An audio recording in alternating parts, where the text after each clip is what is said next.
Okay, it looks like we're live. I still have a countdown here, but it looks like we're live. So good evening, everyone, or afternoon, depending on where in the country you're tuning in from.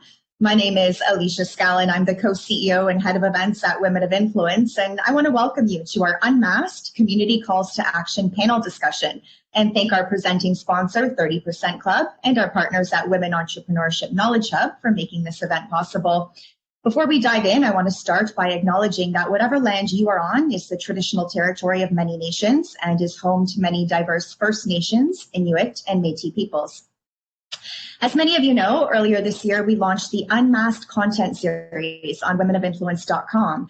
We spoke with community leaders, some of whom will be joining us tonight, about the disproportionate impact that the pandemic has had on marginalized groups and how this has amplified the disparities that already exist racially and economically. In those conversations, we examined problems. And tonight, in our follow-up live discussion, we've asked these leaders to share tangible calls to action on how we can all move forward and work together to level the playing field and build a more inclusive future for all. We have a lot we want to discuss. So without further ado, I'd like to introduce our moderator for the evening, Carlin Purcell, CEO of KDPM Consulting Group, Inc. Carlin is a certified emotional intelligence and neurolife coach with a particular focus on diversity, inclusion, workplace wellness, and belonging. Her transformational tools like the Success Planner and the Wellbeing Playbook help women, groups, and individuals increase their emotional and social intelligence in order to lead and live more meaningful and fulfilling lives. You may recognize Carlin from her features on Oprah's Life Class, Forbes, Essence, and the Globe and Mail. So now I'd like to hand it off to Carlin to introduce us to our panelists tonight, Candice Kochapov, Dr. Pam Palmater, and Dr. Wendy Cousier. Let's dive in. Over to you, Carlin. Thank you so much, Alicia. Good afternoon, good morning, good evening, depending on where you're dialing from. Thank you so much, everyone, for tuning in tonight. I am extremely excited to share with you not just our topic, but the amazing individuals we have here today. We encourage you to share your insights with us online. If something really resonates with you, use the hashtag WOI Unmasked.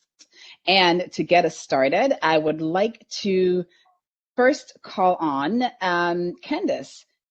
I want you to share a little bit about the work that you're doing right now and what is your ultimate impact with the work that you're doing within your organization? Thanks so much, Carlin, and thank you everyone for joining in, for tuning in tonight. I'm excited to be here. So obviously, my name is Candice Kochapov, and I am the founder and executive director of Developing Young Leaders of Tomorrow Today, otherwise known as Dialogue. And we are physically based in Rexdale in Etobicoke North. And my work really centers around providing leadership and talent incubation to change the socioeconomic political outlook for Black youth in Canada. And we work toward advancing representation in all employment sectors, from finance to international affairs. And our mission is to improve the socioeconomic outlook of young Black people by addressing underrepresentation and accelerating career growth. And how we do that is through education, training, and mentorship. We really put a huge focus on the specific career skill sets that Black communities are typically underrepresented in. And our impact so far has really been focusing on careers in diplomacy and negotiation, as well as our niche program for girls leadership. And so far, we've really seen the need for more programming like this, especially now with COVID laying bare a lot of the disparities that exist in income equality. Yes, thank you. You're doing such incredible work. Thank you, Candice. Thank you. Thank you, Pam, over to you. You're doing, again, incredible work within your organization. Please share with us some of the work you're doing and the impact that you're driving towards. Well, thanks, Carlin. I'm super excited to be a part of this panel. For people that don't know me, Kwe Nindeluizi Pam Palmater. I'm from the sovereign Mi'kmaq Nation and unceded Mi'kmaqi territory. But today I'm coming to you from sovereign Mississaugas of Scugog territory. I am a lawyer, but I'm also a prof at Ryerson University. I'm the chair in Indigenous governance. So I focus specifically on First Nations with an extra focus on the impacts on Indigenous women and girls. I do the usual, teaching, research, and publication, but as chair, I also work with First Nations across the country, First Nations organizations, human rights groups, and grassroots peoples on the ground in public education, advocacy, but also strategies to take action to really make substantive changes for peoples in their homes, in their communities, in their nations. And for me, the goal is always really about education for action, not just for informational purposes or educational purposes or, even professional purposes, but it's for, action, taking action and implementing action. And that's, at every level in the Canadian public, in governments, businesses, organizations, in other countries, on the international stage, and of course, amongst Indigenous peoples. And ultimately, at the end of the day, what it is, advocating and advancing social justice and earth justice. Because if you strip away all of the politics and the rhetoric, ultimately, we're talking about supporting human life and well-being and planet life and well-being. And so that's kind of in a nutshell what it is that I'm working on. Yes, thank you so much. And honestly, as you're speaking, something that came up for me is, can we really have human well-being without earth well-being, right? It's so connected. Thank you. Wendy, again, share with us the incredible work that you're doing within your organization. And again, what is the impact that you're driving towards? Sure. Well, it's really a pleasure to be here with such an impressive group of change makers. So I'm a professor at Ryerson University, and I lead the Diversity Institute, which has grown pretty dramatically in recent years. We have 90 full-time staff now. And I think we think of ourselves as a think and do tank. So we're not really focused on research for its own sake. We're focused on research to drive action. And we find over and over again that I have this happen frequently. We present the results of a study, and people will say that it's very affirming because they thought they were the only one. And so, for example, one big body of research we do is focusing on gender and diversity on boards. And we released a study, some of you may have seen, that showed when we looked at 1,600 corporate board members across Canada, we found 13 who were Black. We found that women are making progress. There's still only 20 to 25%. But even in a city like Toronto, where 50% of the population is racialized, white women outnumber Black and racialized women 12-1 on boards. Indigenous women are almost non-existent on corporate boards.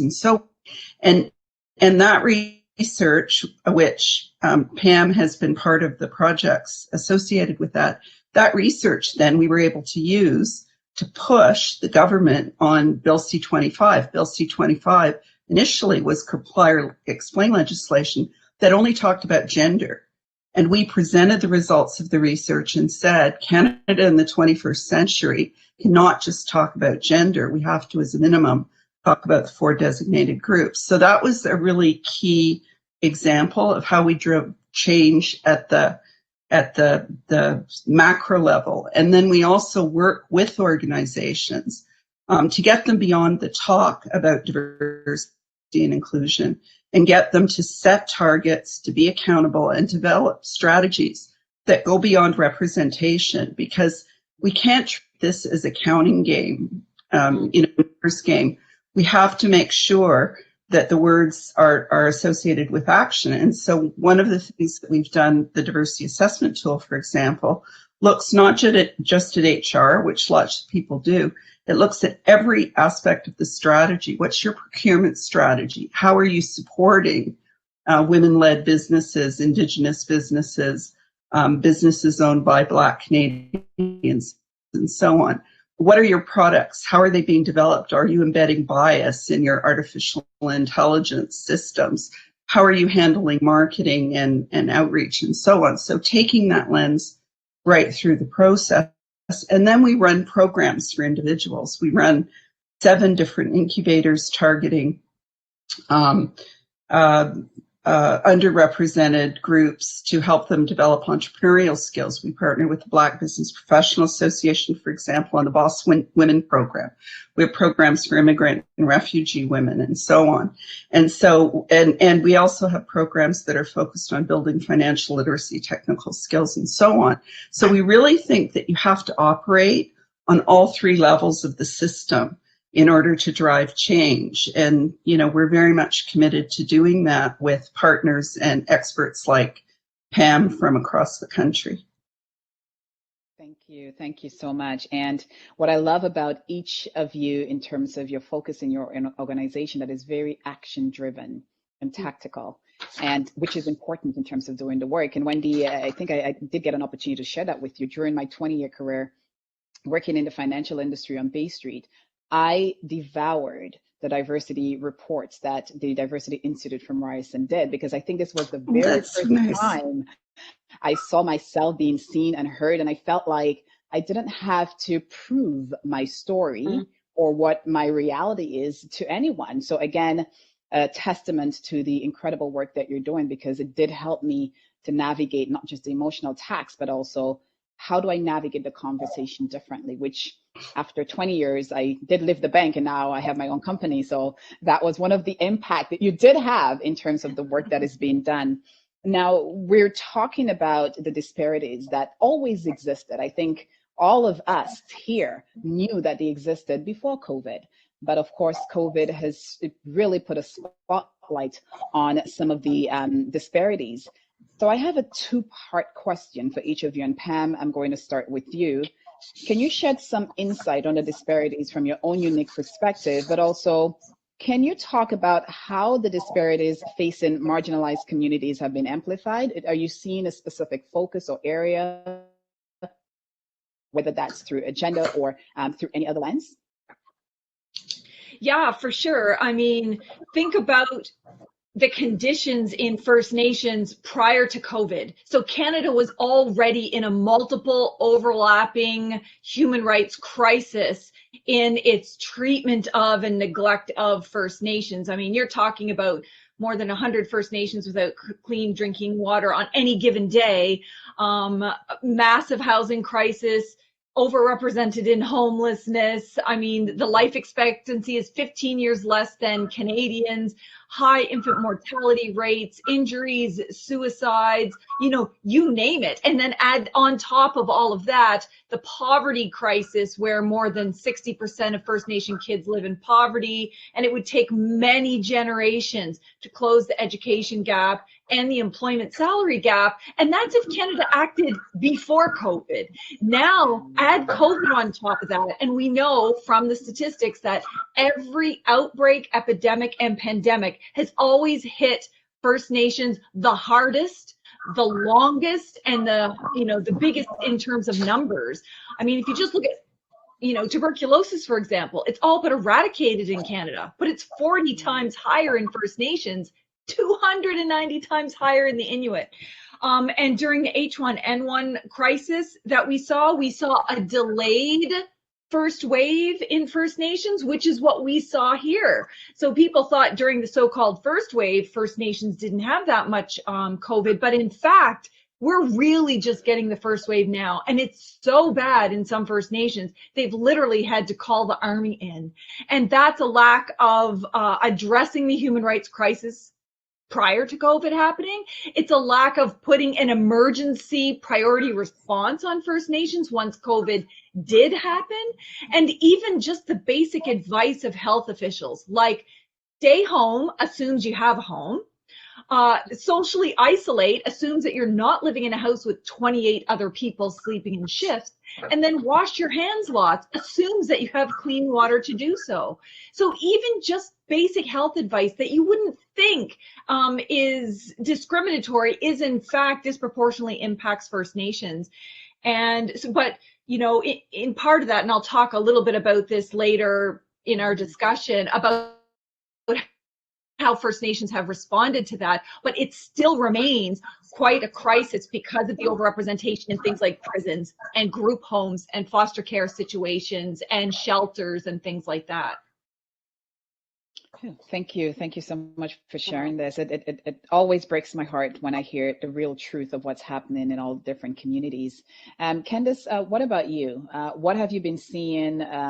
Can you shed some light, but most importantly, how have it been amplified from your unique perspective, especially in relation to the work that you're doing through Dialot?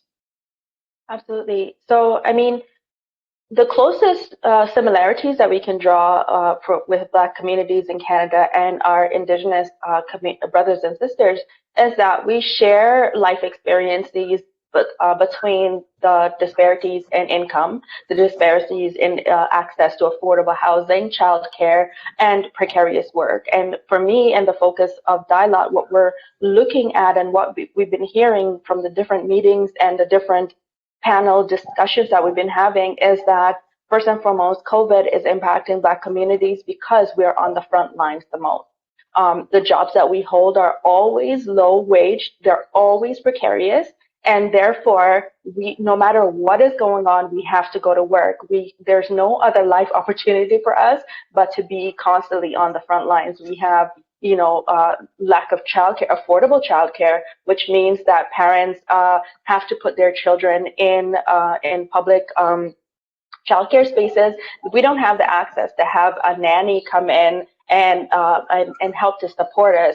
Most of the families that are among in the Black community are single parents, right? Or if you're in a dual parent household, both parents are working at the same time. So you actually have a collision of not just an economic challenge faced by COVID-19, but you also have a mental challenge as well, mental health challenge, where Black communities are so pressured, families are so pressured about, am I going to be able to afford childcare? Am I also going to be able to afford paying my rent? If I don't go to work or if I get sick, what's going to happen? And then the additional challenges of, okay, I'm on the front lines. Now we're in the second lockdown in Toronto. Like, what are we going to do now if I can't go to work? I have no way to pay my rent. The moratorium on evictions have been lifted. They're not back in place. People are getting evicted. What's going to happen? Winter's now coming, and the second wave is magnified. What's happening to our communities? And then finally, there is no plan in place right now to address the gaps in skills that are necessary to transition people onto the digital platform.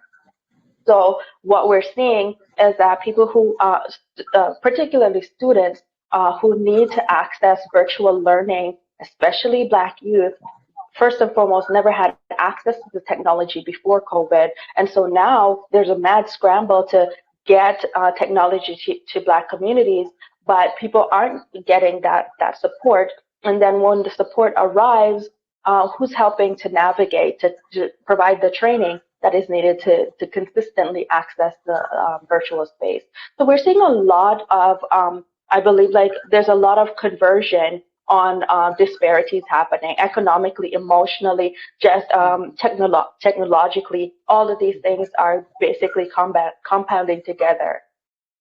Yeah, thank you. And as you're talking about with the disparities, especially for moms, I have to give a shout out to Tanya Hills for Black Moms Connection.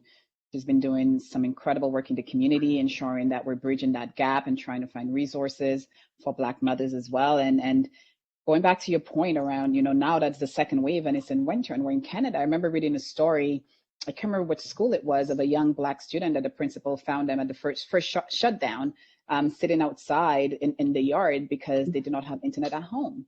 So again, it goes back to what is going to happen to those who don't have internet at home. And now it's winter. Again, put in a lot of our communities really at further risk, which again, we're already at risk before COVID, but now is being amplified.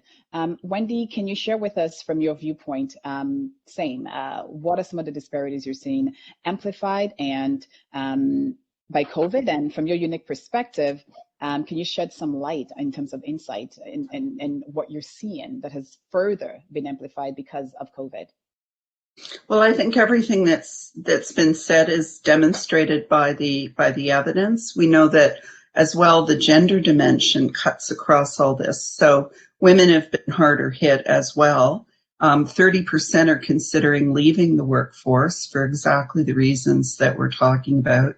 The digital divide for sure is deepening, and it's interesting because a lot of people focus on lack of access to broadband in rural communities, where this is another, I know it's water is more important than broadband access, but as we're shifting to digital everything, whether we're talking about access to education or healthcare or small businesses on reserve, they're really struggling because of also technological infrastructure, access to tools and skills. A lot of people see that as rural, but Candace is absolutely right.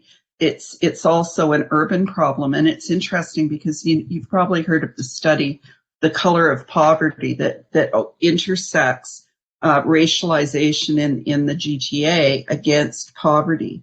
Well, take that same map and you will find it is also the color of COVID, because those are also the areas where COVID is hitting the hardest. And it's also the map where there is lack of access to internet, because affordability, like how many families living at the lowest income level can afford to pay $160 a month, or one device and one connection, and they've got 3 kids struggling to deal with it. So all of that is absolutely true. I mean, our small part was to launch the Study Buddy program with the Lifelong Leadership Institute and the Jean Augustine Center and some others to provide online tutoring, because that's the other thing with homeschooling. A lot of the families who are racialized and who are Indigenous also do not have the capacity, the time, the resources, or in some cases the education levels to help school their kids. Or, think about immigrant populations. Our work with Syrian refugees showed that the kids were actually key to the parents integrating. They learned English really quickly. They worked as effectively translators, and take that access to school away and leave the children at home with parents who don't speak English very well. It's a massive problem. So, access to tutoring and other kinds of support, both online and, even on the telephone, has proved to be pretty significant in addressing that. Childcare, we're fighting really hard. And one of my biggest achievements, I think, was the president of the Ontario Chamber of Commerce said childcare is not a women's issue, it's an economic issue. The head of the Bank of Canada said the same thing. Understanding that childcare is essential infrastructure. Jim Stanford had an article in the paper this week saying, like, you can look at the multiplier effects of investments in childcare exactly the same way they look at investments in the auto industry, for example. I grew up in a GM town, and we used to say one GM job produced 6 other jobs. We need to look at childcare in exactly that way, because it not only creates jobs in the childcare sector, it allows women to go to work. So I think the intersectionality of gender and race and indigeneity and disability and immigrant status and all those things come out absolutely unequivocally in the data. And there's just one piece that I wanted to add, because we know that self-employment and small businesses are the engine of economic growth in Canada. And we know that Indigenous people and racialized people and often the Black community and newcomers and so on are attracted or pushed to self-employment. Here's a study that was done that compared the results of the Canadian Federation for Independent Business with the results of the Black Business Professional Association. The question, do you have cash to pay bills in April? 30% of the CIFB people said no. 80% of the BPPA members said no. Does the Canadian Emergency Wage Subsidy help you? 37% of the Canadian Federation of Independent Business people said no. 80% of the BPPA members said no. On every single measure, both in terms of the negative impact of COVID on Black-owned businesses and the lack of access to supports, the measures were high. And we've seen the same thing with Indigenous businesses, where the impact is bigger and yet the access to supports is less, because so many of the supports are designed for men in tech, in high growth industries, not for the kinds of businesses that we see owned by women, owned by racialized people, owned by Indigenous people. So there's some real structural issues that COVID has exacerbated, but the relief programs haven't necessarily taken that gender and diversity lens to make sure we're not leaving people behind. Yes, absolutely. And again, it brings to mind, if we are applying, or if we did apply racial equity or indigeneity equity lens to a lot of that data, which we did have before COVID, I would like to believe, maybe call me naive, that we would have had some better outcomes and to know how to bridge that gap post-COVID. And again, I just wanted to check in with everyone. Thank you for joining in. If you are following us, would love to hear from you. What are your biggest takeaways from Pam, from Wendy, from Candice? Use the hashtag WOI Unmasked online. I always say a great way to say thank you to the speakers for being here is to share the biggest insights that you're hearing from them. This is how you say thank you, so that the work that they're doing and what we're talking about here is further amplified so that we can reach more people. And especially for tonight's conversation, what I love about tonight's conversation, these are experts in all the different categories that they're all speaking to. They know the data, they have both the lived experience in some cases and as well as the academic as well in terms of the research. So in our next section, we'll be talking about action-based tips.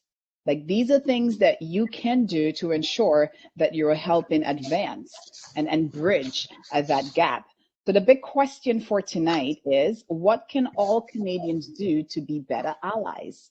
How can we bridge that gap? I often say, if we're just talking about, gender equity, we're talking about white women, and Black and Indigenous women are not on the table. We are not a part of the conversation. So I'd like to invite each of you to come to the floor, and I would like to invite all of you who are listening tonight.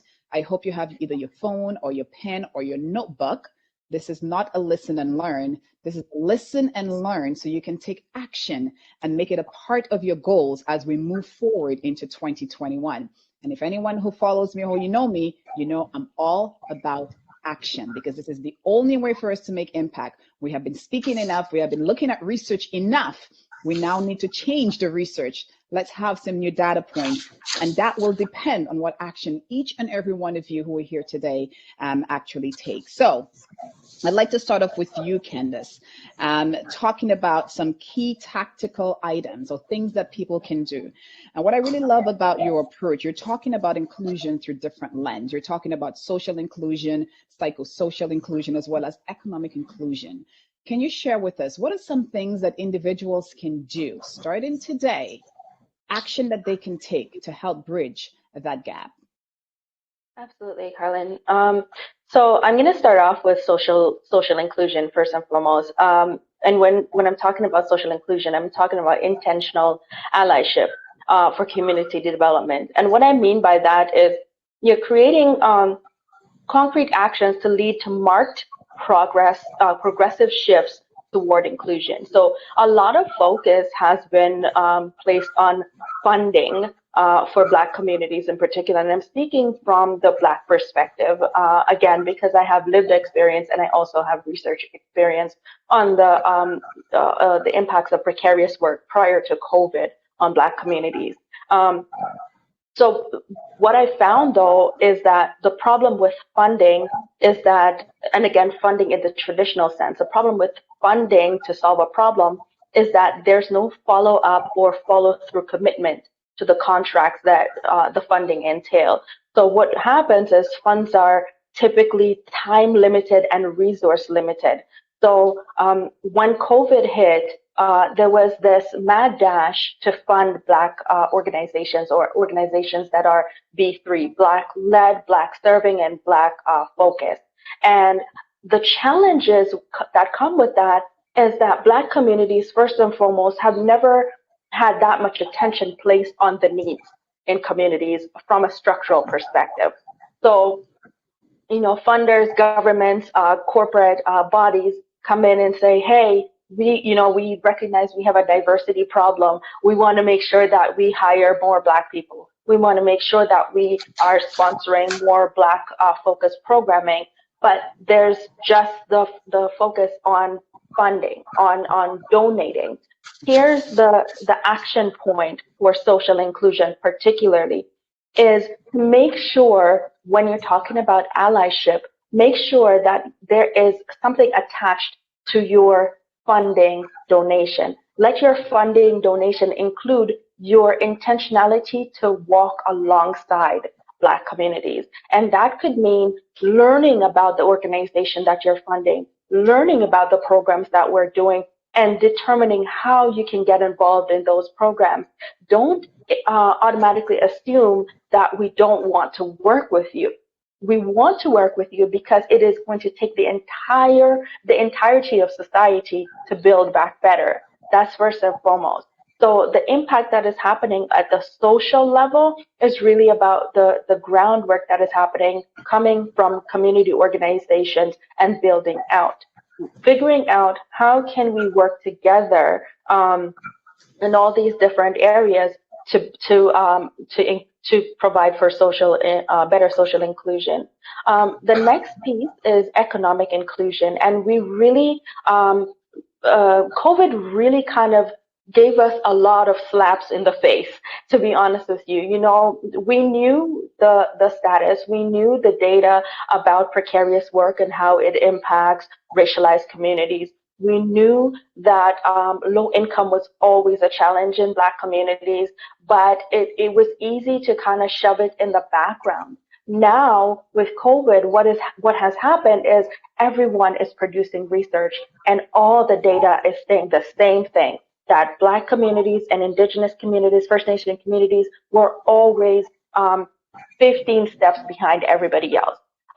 Yes, we understand that the gender pay gap was always a challenge, but here it is, as Wendy spoke about, that intersectional lens really kind of compounds the disparities that have been experienced in Black communities. So how do we address these? What are the tangible action steps that we can take? From the work that I do at Dialot, we're really, really focused on, first and foremost, that upskilling process. So providing the education and training, and going another step by connecting the young people who are in our programs to mentors who are already working in these fields. So somebody says, if you can see it, you can be it, right? Wendy talked about that. And we really believe that. One of the things that we really try to do at Dialot, especially for our Lead Like a Girl program, where we're connecting young girls as young as 8 years old to mentors in professional careers, is we see this as a trajectory building point where the girls can already start to see themselves being successful from a young age, because they can see people who are successful and they're connected to them. We've brought those connections close together. And so what I think is an actionable step is economic repositioning through investments in educational upskilling, right? That's the best strategy to address both the technology-based accessibility gaps as well as income disparities.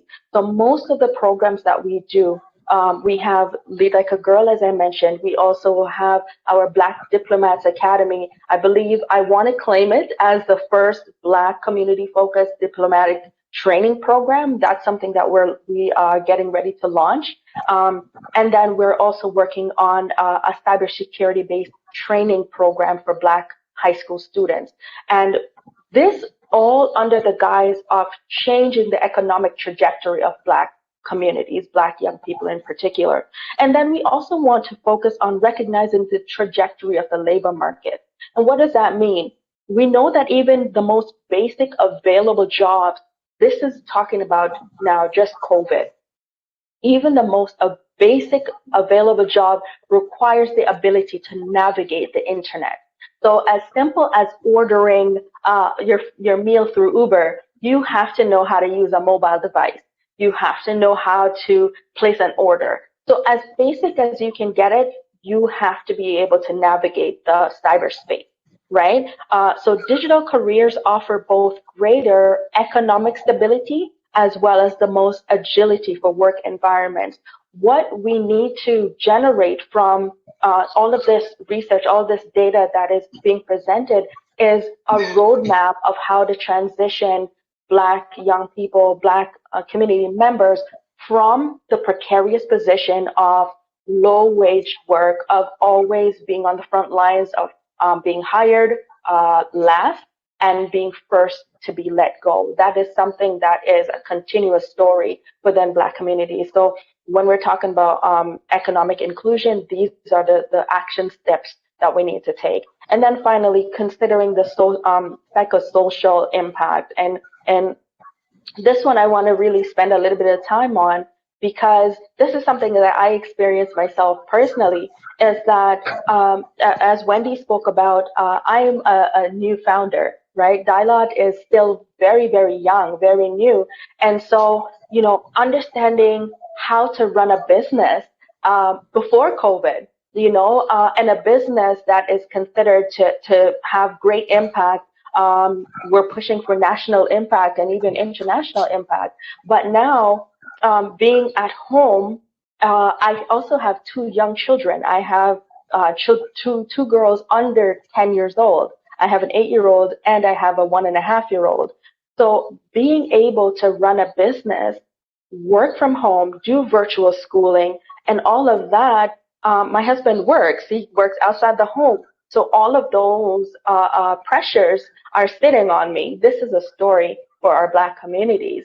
And so when we're talking about mental and physical health, when we're talking about emotional health, when we're talking about the financial impact, the challenge that exists right now is that people feel not only through, you know, quarantining, we joke about quarantine life, but really that social isolation, which leads to mental health challenges, right? So when we're talking about that, the tangible steps that we can take, it's about, first of all, recognizing that when you're employed, creating space for your employees to share what is happening, right? Dialogue is like 100% volunteer run at this point, and I make it a point of my duty every single day to check in with my team to say, how are you guys doing? Is there anything I can do? Even if I can't do anything, as the leader of this organization, it is absolutely essential for me to create space. This is the same thing. The expectation for psychosocial wellness is making sure that we're checking in with each other, right?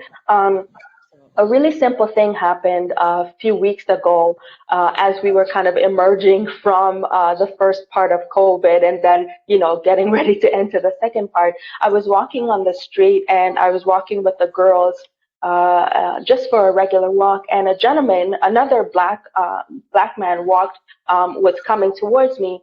And I happened to look up at the same time as he passed, and I smiled.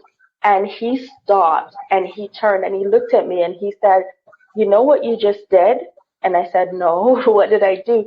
He said, "You were the first person on the street to see me and look and acknowledge my presence." And for our communities, first of all, we already carry this feeling of othering, right? It's us versus them. And especially for Black men, you know, there's this idea that somehow they're criminalized in some way. And so the idea that this gentleman took the time to say, "You saw me," that's about psychosocial inclusion. It's about that mental perspective of, I'm here, I see you, and you matter, right? And so I think those are the tangible things that I would bring to the discussion tonight, really paying attention and creating the space for people to have dialogue together and recognize each other for our own humanities.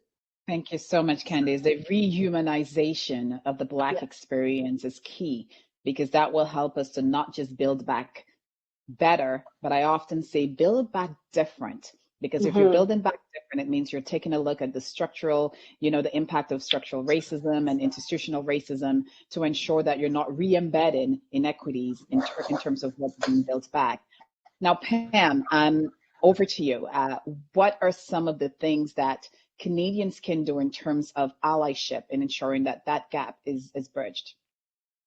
Well, I like this question because, you think about, well, who is it that we're talking to? So when I think about Canadians, yes, I think about people in communities, but I also think about the tens of thousands, hundreds of thousands that work for the federal government, the provincial government, the municipal government.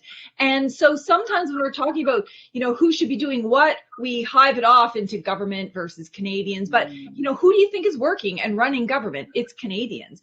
So that's who I'm literally talking to everyone. And that's why my recommendations are first and foremost, here's what I think governments should be doing. But, the secondary part to that is Canadians have a role in ensuring that they, as people in government, are doing that or pushing leaders to do that, but also that Canadians on the outside are pushing those on the inside to do that.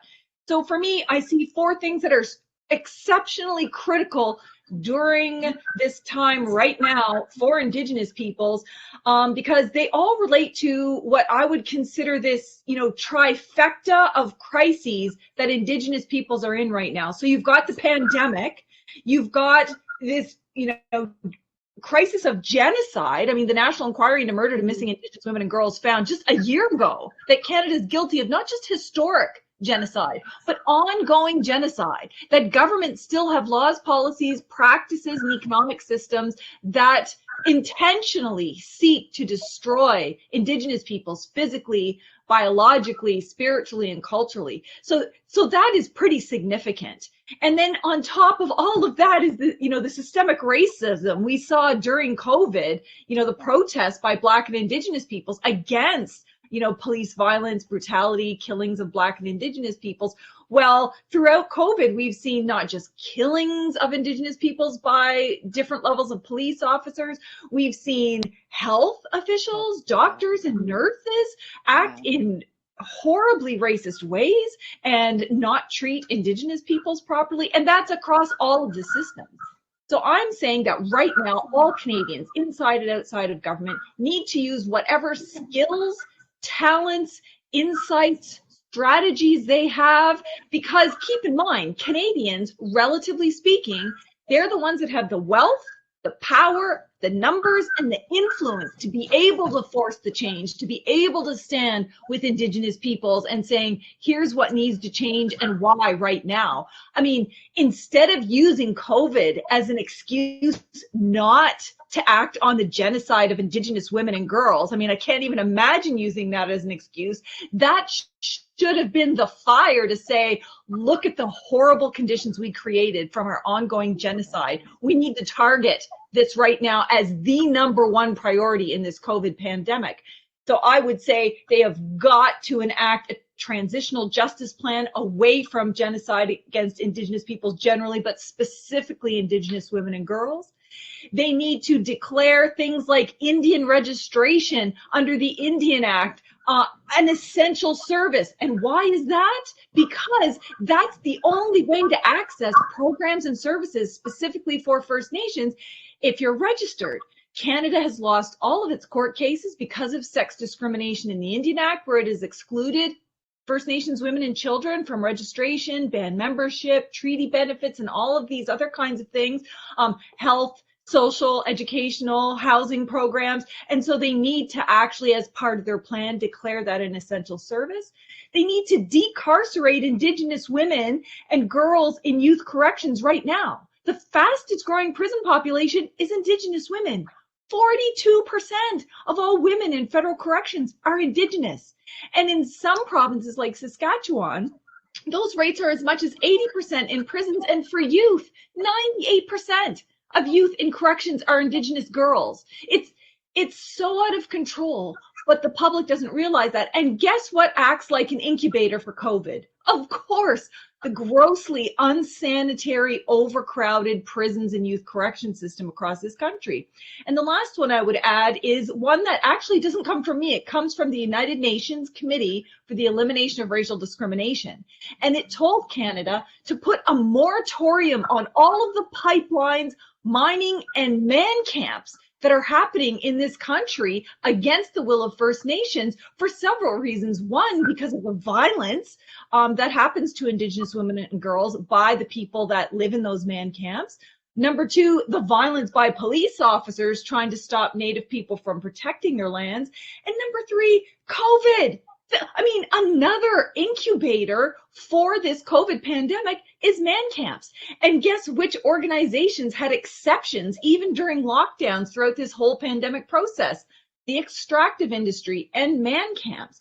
And so you see how you can tie all of these grave human rights violations all together that create this perfect storm of dispossession, oppression, and risks to things like the COVID pandemic. And Canadians serve an incredible role.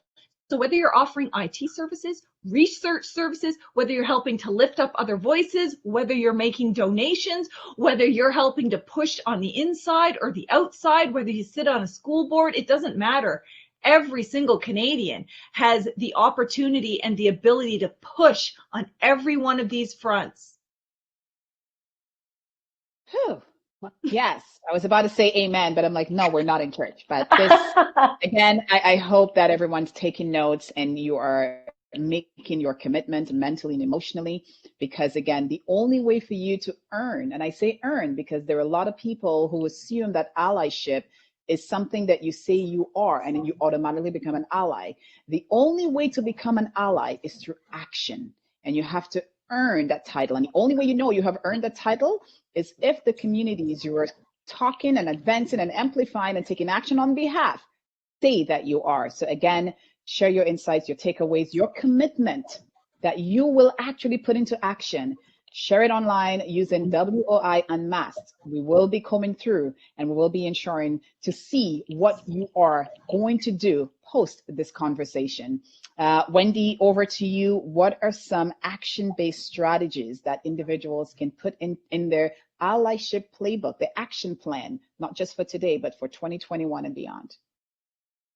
Well, I won't repeat what's already been said about using your influence, but you know, for me, one of the things that is the most insidious is the stereotypes in the media that are embedded in our institutions, and that's something that we have to continually call out and challenge and question, and every single one of us can help do that. We have to look at policies and practices in organizations, and you know, as Pam said, all of us are positioned somewhere and can do something. But I do think that taking a really strategic look at how you translate, you know, the nice slogans and rainbow posters and words into concrete changes by applying a gender and diversity lens to everything that you do, to your, not just who's there and who's not there, but every aspect of your organization. You know, we went to Starbucks and said, if you're serious about this stuff, how much shelf space are you going to give to Black and other diverse entrepreneurs in your stores? Like that's something that would really, in my view, create opportunities for some people. And then I think on an individual level, just building on what both Candice and Pam said, you know, as a white woman, one of the most important things is to listen and try to understand and really, really try to see your own privilege. Because, you know, I, as a woman who have worked in male-dominated environments, have experienced, you know, the silencing and the marginalization and the being held to higher standards, blah, blah, blah. And I can cite chapter and verse on how gender bias has played out in my life, in my career.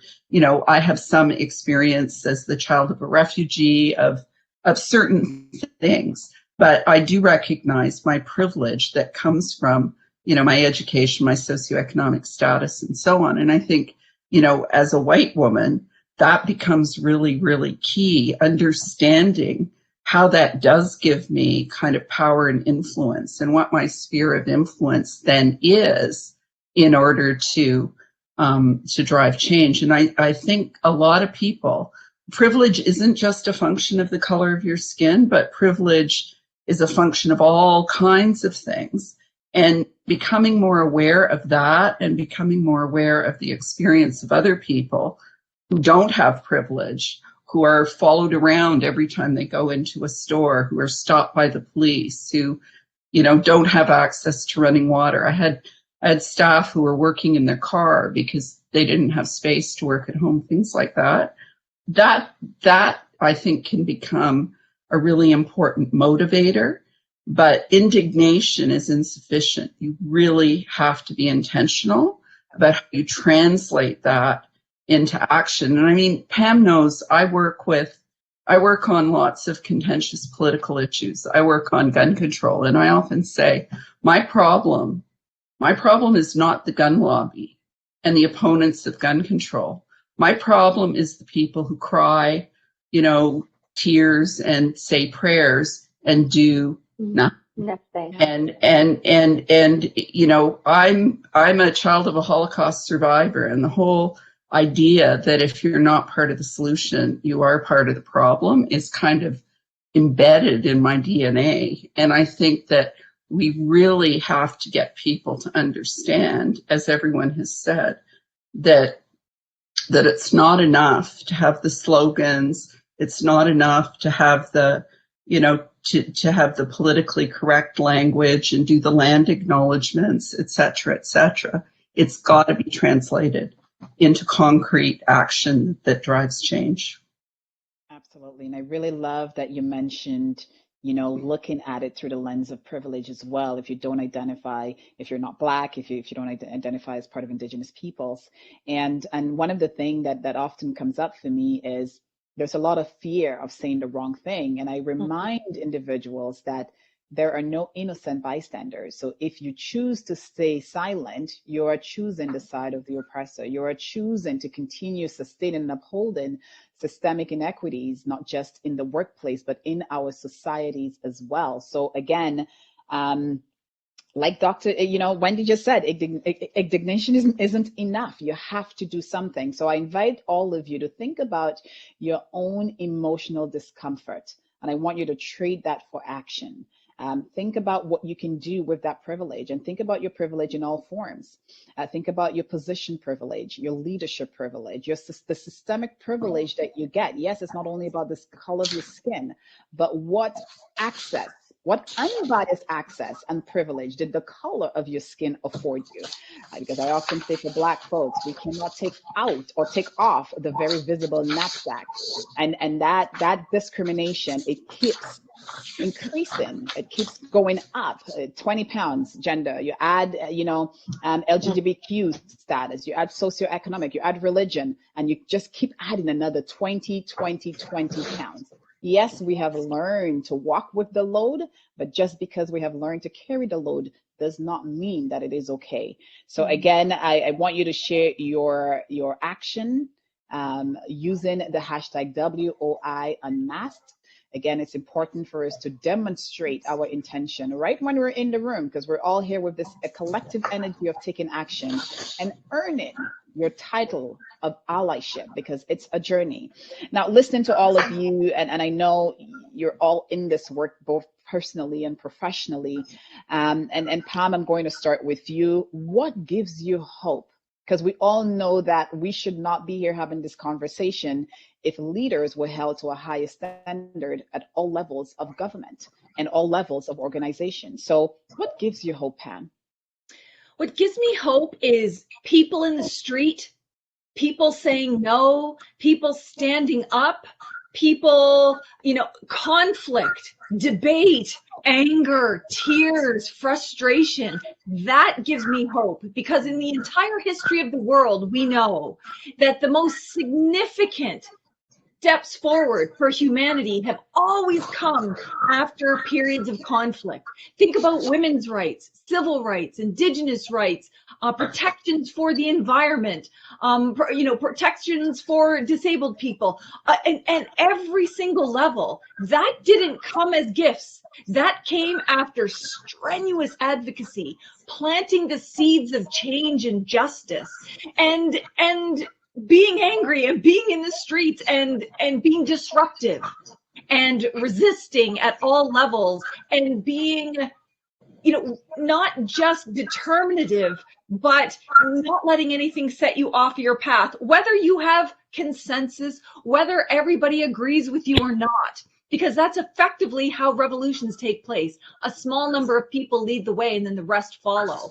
And in this COVID pandemic, the thing that gives me the hope, aside from the fact that you see people in the streets standing up against racism, standing up against social injustice, you know, standing up against genocide and pipelines and the whole bit, is First Nations acting on their sovereignty and their jurisdiction and their cultures, both as leaders and people on the ground. The leaders have made sure to take steps to protect their territories, close borders, take care of people within their communities, make sure to reach out to people who are in urban areas, and the people on the ground, the grassroots people, the people who have been subjected to generations of ongoing genocide and oppression, are literally the ones on the front lines trying to protect the planet, the water, all of these resources for everybody. And that gives me the greatest hope that we're going to be able to do it, not because it's going to be a government that leads the way, but because ultimately it's the people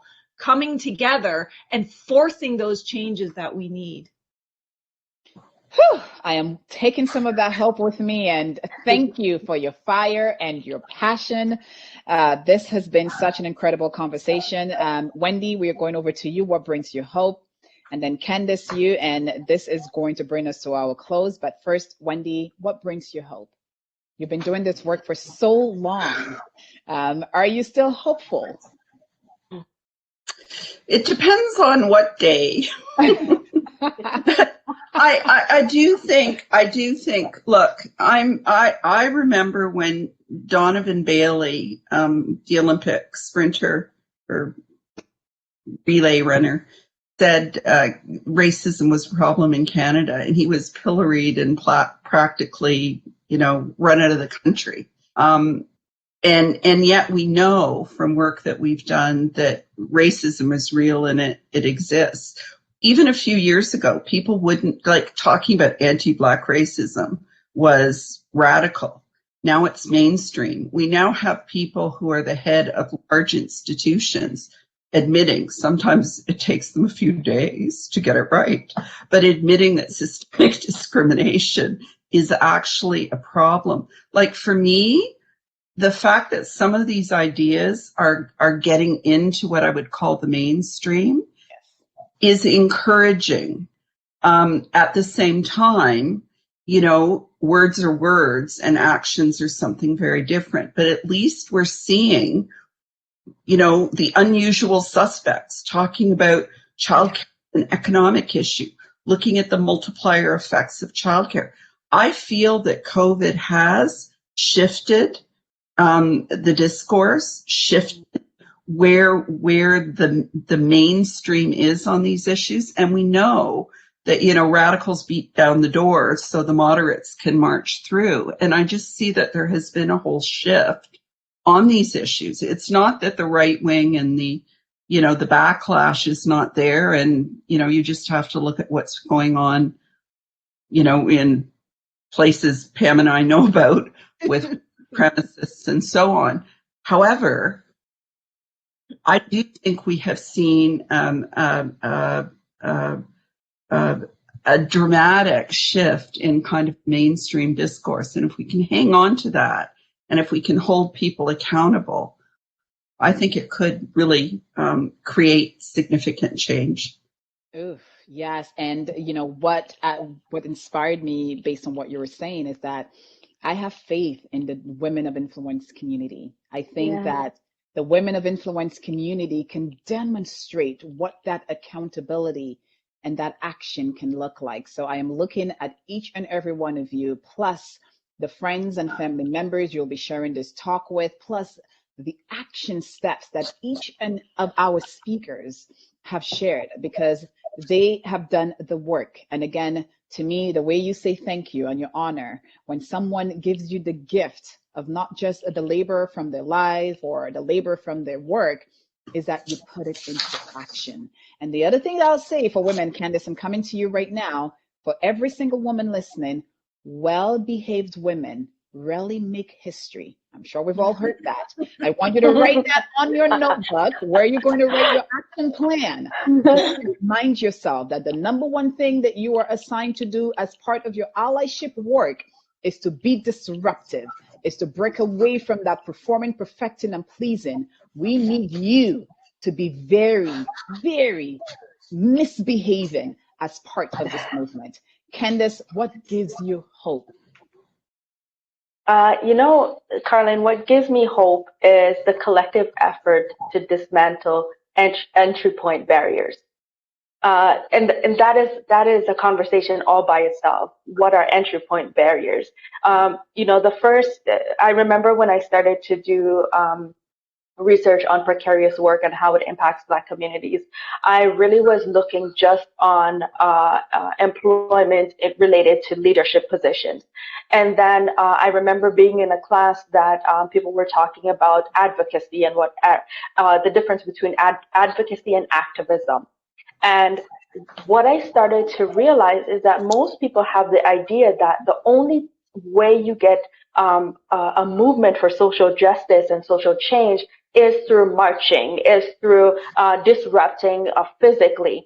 But what we've come to realize is that there needs to be a merger between the activism and advocacy in the different ways that advocacy shows up. So, for example, my fellow panelists tonight are all activists and activism and advocates, in our own way. But what we've recognized and what gives me hope is that there are people on the ground, like Black Lives Matter, like all of these other movements that are channeling the social energy that exists to push for structural change. But there's also people on the other side doing research. There's other people on the other side doing community development. So, I mean, that collective effort to break down and dismantle all of those entry point barriers that say you are not welcome, or yes, you're welcome, but you're only welcome past the door. You're not welcome in the upper echelons.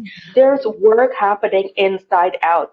And those things give me hope. They're tangible markers to show that there's systemic and systematic change happening and happening cohesively together. So I'm really excited to see this continue.